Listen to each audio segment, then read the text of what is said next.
Welcome to the deep dive.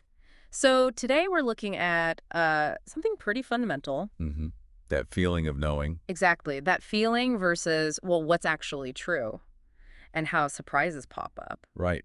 And we've got a great starting point for this. Yeah, a listener shared this personal story. Really fascinating. About their own birth, wasn't it? Something unexpected came up. Totally unexpected, just from a casual question to their mom. So our mission, sort of, is to explore this gap. The gap between feeling like you know and actually knowing.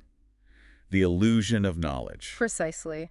And how discovering the truth can really shift things. Okay, so the listener just wanted to know more about when they were born. Pretty standard stuff. Yeah, just basic curiosity. But the big reveal was that their parents were completely convinced they were having a girl. Ah, okay. And this is back when, technology wasn't quite there yet. Exactly. No easy gender prediction like we have now with ultrasounds and things. So they were just guessing. Yeah. We're hoping. Well, the listener had this funny thought. Maybe their parents consulted? Like a superstitious type? Oh, like a fortune teller. Or a gypsy, as they sort of jokingly speculated. Yeah, something like that. Trying to get an early scoop, you know? Which, shows how much people want answers, Yeah. even from unreliable places. Definitely. And the listener said their parents ended up being heavily misinformed. Great phrase. It really is. Yeah. Heavily misinformed. And it makes me think of our word for today, Oh, yeah. What is it? sleuth.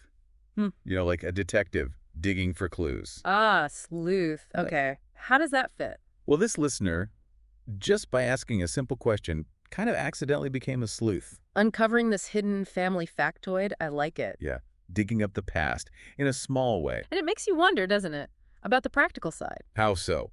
Well, the listener mentioned the potential financial damage. Ah, right. All the stuff they might have bought. Yeah. Clothes, decorating the nursery, probably all pink and girly, expecting a girl. Oh, wow. Yeah. Imagine the parents' reaction then. Huh. Yeah.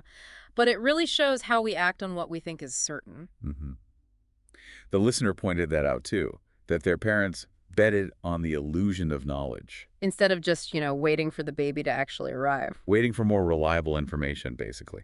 Which brings us to the quote of the day. Let's hear it. It's Stephen Hawking.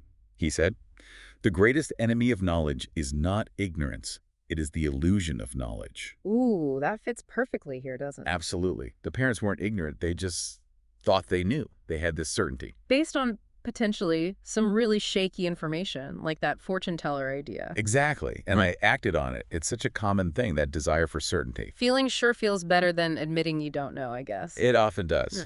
But the story has a nice twist, right? Yeah. Thankfully, the listener made sure to add that in the end, their parents were thrilled. Thrilled to have a boy. Yep. Delighted. So the wrong assumption didn't ruin any, ultimately. It all worked out. That's good. A happy ending to the surprise. So wrapping it up, this little story is kind of a great example, isn't it? Yeah, a really personal illustration of how tricky that illusion of knowledge can be, And how truth can just, pop out when you least expect it. even from a simple chat with your mom. Right. Okay, so here's something for you, the listener, to chew on. A takeaway thought. Yeah. Think about a time you were absolutely 100% sure about something, just knew it was true. Okay. And then later you found out you were completely wrong. What was it that made you so certain back then? And what was the thing, the information, the event that finally changed your mind? What shattered that illusion? Something to ponder. We'll see you next time on The Deep Dive.